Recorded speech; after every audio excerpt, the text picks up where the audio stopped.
السلام علیکم۔ Urdu tips by عدیل۔ ناک کا زخم ٹھیک کرنے کا طریقہ۔ اردو ٹپس بائی عدیل۔ چھدی ہوئی ناک اگر بند ہو جائے یا اس پر زخم ہو جائے تو اسے گھر پر ٹھیک کرنے کا آسان طریقہ جانیے جو ہر لڑکی کو معلوم ہونا چاہیے۔ خواتین کو اپنے کان اور ناک چھدوانے کا بہت شوق ہوتا ہے اور اب تو یہ فیشن بہت ہی زیادہ عام ہے، لیکن ناک چھدوانے کے بعد اکثر خواتین کے ساتھ یہ مسئلہ ہوتا ہے کہ ان کی ناک پک جاتی ہے یا اس پر زخم ہو جاتا ہے، اور کچھ کی ناک پر تو موٹے سے پیپ نما دانے نکل آتے ہیں جو بہت تکلیف دہ ہوتے ہیں۔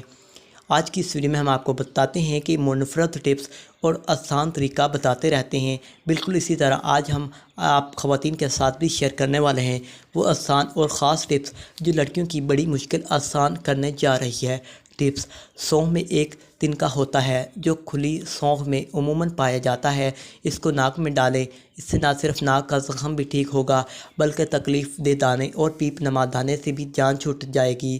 سالن تیار ہونے کے بعد جو تیل کھانے کے اوپر آتا ہے اس کو ناک کے اوپری حصے پر سوراخ کے اطراف لگائیں، اس سے بھی ناک کا زخم جلدی ٹھیک ہو جاتا ہے کیونکہ اس سائل میں ہائیڈرو کاربن موجود ہوتے ہیں جو زخم جلدی بڑھنے میں مدد دیتے ہیں۔ ناریل کے تیل میں گلیسرین کو مکس کر کے ناک پر لگانے سے جلدی ٹھیک ہو جاتا ہے اور اس پر تھوڑی دیر کے بعد تیل لگاتی رہیں، جلدی آپ کو فائدہ ہوگا۔ ناک بند ہو جائے تو: جن خواتین کی ناک بند ہو گئی ہے تو ان کو چاہیے کہ وہ ناک کے سوراخ پر روزانہ پولی فیکس لگائیں اور بانس والی جھاڑو کے بریک تنکے کو اس سوراخ میں ڈالنے کی کوشش کریں۔